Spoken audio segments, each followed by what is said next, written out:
next couple of weeks, and it is destined for HBO, is it not? Yes. It is. Rebecca Cammisa.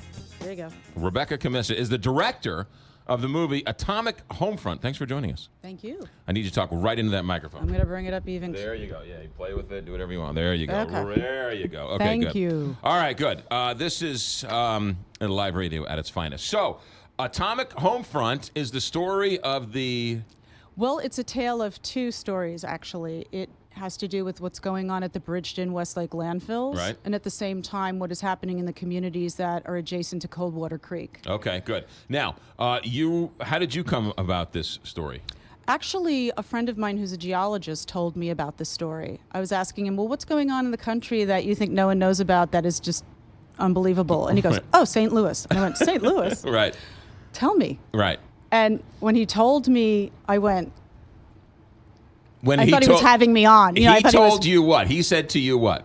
Well, he said, I don't remember word for word, but he did say that there was a landfill Yes. that had an underground fire, subsurface smoldering event. Yes. And that there was also legacy radioactive waste from the atomic bomb in the same vicinity. Yes. And that there was a concern about not only The fire getting to the nuclear waste. well, but also that there's a lot of gases and a lot of noxious fumes coming off the landfill that have nothing to do with the radiation. Right. So when I heard about this situation, I just thought, this is bizarre, number one. And number two, I thought, why is this not a national story? Thank you. Because we've been asking that same question for years. And it seems like the more you talk about it, the less people want to actually hear about it here in the region. So you're a filmmaker. You were living where when you heard about this? I'm based in New York. Based in New York.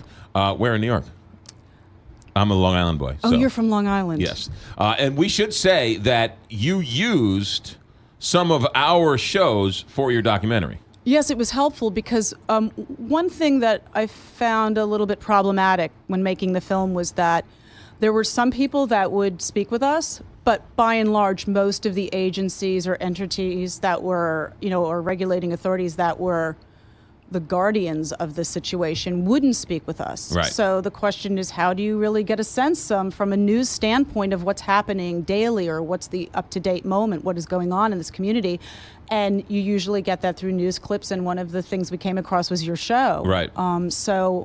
And I was really grateful because I thought, oh my God, there's a radio show that's actually paying attention to this issue. So the fact that I'm sitting here talking to you is rather strange. So the movie's called Atomic Homefront, and so what's tonight at the Tivoli? What's tonight? Well, tonight is the St. Louis premiere of the film, which is extremely, to me, it's the most important screening for this film ever because, people really trusted us, opened up their lives to us, and at some of the worst moments, when their family members were dying, when they were sick, when they were scared and didn't know what to believe. Right. And we were allowed into their homes and into their lives. So this will be the first time that many of them are going to be able to come and see what we did. And you certainly want to treat their story respectfully and have them give it its seal of approval, more or less.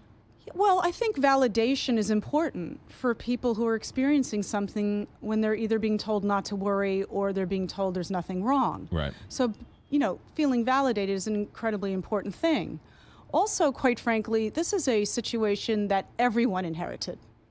Right. And it was inherited from the Manhattan Project and the U.S. government. Yeah. So while, yes, there are certain entities that are being, attacked, like MDNR or Public Services or EPA, they're also inheritors of this problem. But the issue is, how do you fix it? How do you deal with it in the now? Right.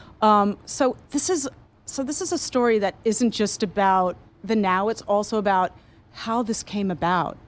And the people, for example, people in Coldwater Creek that live adjacent to that creek, this is going on for decades, and they had no idea. Yeah.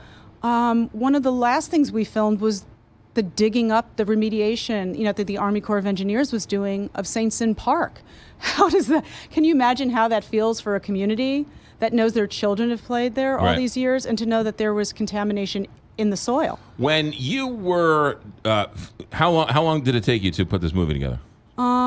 We started, from pre-production and development. I started that in probably March of 2014, and then the last shoot we had was November of 2016, and then we edited. It's a good 3 years to get That's right. to get to this point. When you told people outside of St. Louis, they said to you, "What are you working on?" You said, "Well, there's a landfill in St. Louis that's smoldering next to nuclear waste where they don't know where the nuclear waste is."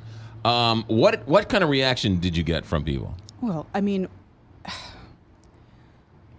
a lot of people, actually, it's the 40-yard stare. First of all, you tell them, and then they kind of look beyond, they're not totally taking it all in because it sounds so far-fetched. Right. And so outrageous and so dangerous. So then I wait. Right. Then they take it in. Then they start to ask some questions, and then I answer more. And as they get more and more information, then it really sinks in. I think most people are shocked whenever I tell people the story. People don't believe you.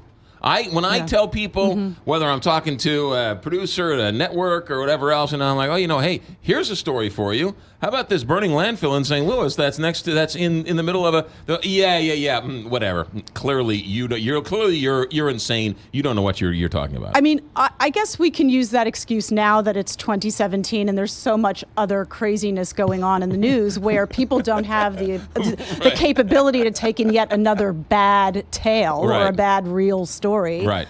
But back in 2014, 2015, and 2016, I just kept saying why, and to the credit of some journalists, their story's been written about That's true. They're true. But it hasn't captured the attention the way other stories of lesser importance have. I saw two moments, actually. I was watching, I think it was MSNBC. And at one moment, I believe Senator Chappelle Nadal was on television. Yes. And I forget what the other clip, someone else was speaking. And they mentioned the radio, and we have radioactive, and the actual anchors that were talking to them would go, they either didn't follow up with a question, weren't curious, or had to go to a break. Right. And I thought, here's the national press getting a story handed right to them, and they're not even necessarily taking it in. Getting a documentary, I don't know what to say. Getting a documentary on HBO that's the gold standard. I mean, that's the Oscar. You can't get any bigger as a documentary filmmaker than HBO. So clearly, it's a good film. It's a quality film. But HBO clearly sees this as a major story.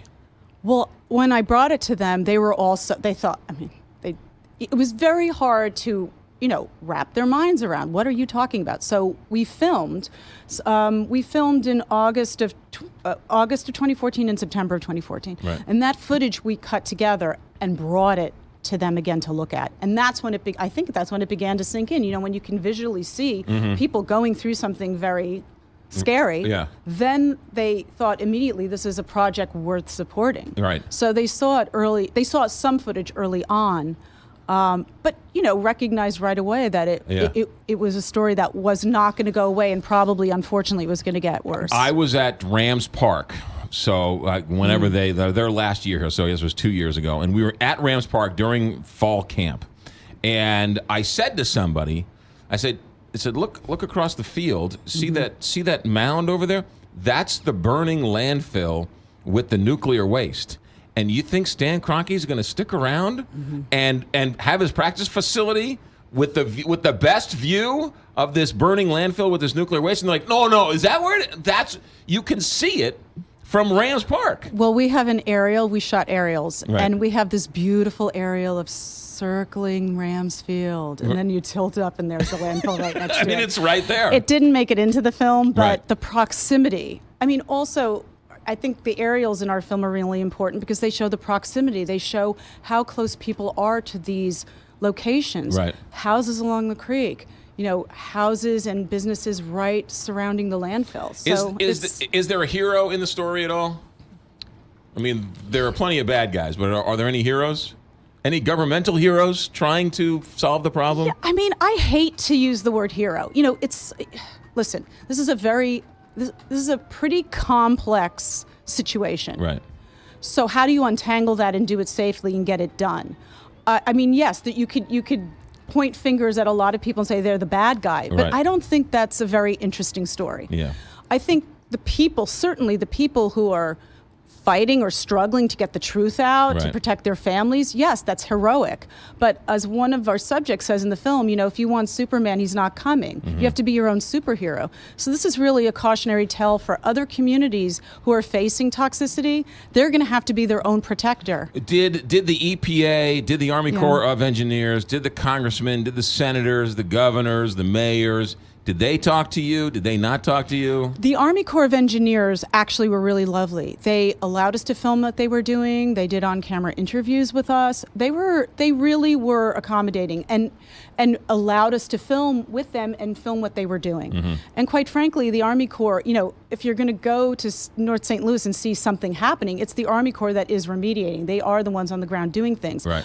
But the governor wouldn't talk to us. The Attorney General's office wouldn't talk to us. The governor Nixon wouldn't talk to you. No, the new one. No. Sorry, no, Nixon. Yes, Okay. because we stopped filming in 2016. Good, because he wouldn't talk to us either. So I'd feel The bad if MDNR, the Missouri Department of Natural Resources wouldn't speak on camera. The EPA wouldn't speak on camera. Although the EPA did take part in the community advisory group meetings. Right. So we filmed them there, but they wouldn't go on camera with us. Senators, Congress people would not go on camera. I mean, there's a plethora of people that would not go on camera with us. So therefore, luckily, we had news and the Millhaven show to actually pull some clips to give a sense of chronology. But listen, you can finger point till the cows come home on this story. Right. I think at this point in time, people just want a proper, thorough cleanup. Right. And then there's, of course, the issue of what's going on with people being told that radiation's been found inside their homes. That's a whole other dimension. But again, you hear it, but you don't hear it, but then you kind of hear that it's that it's leaked into the groundwater, and then people say, don't worry about it, and then you hear this, and then you hear, well, we don't know where the nuclear waste is, and the fire is in a different place than what we thought it was, and we don't, and then you try and follow up for answers, and no one knows anything. Well, I think... I want to be as specific as possible, but there are supposedly two areas on the landfill, OU1 and OU2. Right. And I guess they remapped or recharacterized the area OU1 where they thought radiation was. Well, they found radioactively impacted materials farther south, so that means it migrated somehow. But I asked them the question, are you going to recharacterize or retest area OU2? To which they said, we have no plan to do so.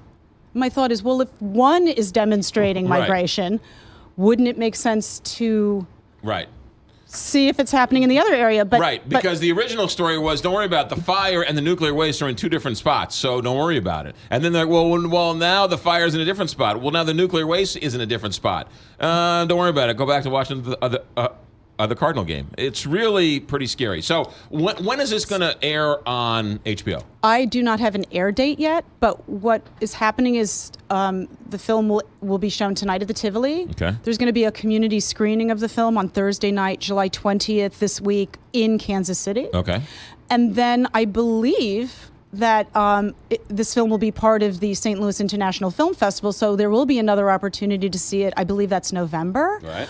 But in the meantime, I do not have a specific air date for HBO for you just right now. But look for it on HBO. And I can certainly let you know if you... Yeah. Well, you are always welcome here. Thank you. So let us know how things are going. Rebecca Cammisa, who was the director of the movie Atomic Homefront. Are tickets available tonight at the Tivoli still, or are they all sold out? I think there may be some scant amount of tickets, but it was close to sold out. Is there a website to find out more? Yes. www.atomichomefront.film. Atomichomefront.film. Everyone else in St. Louis treat you well?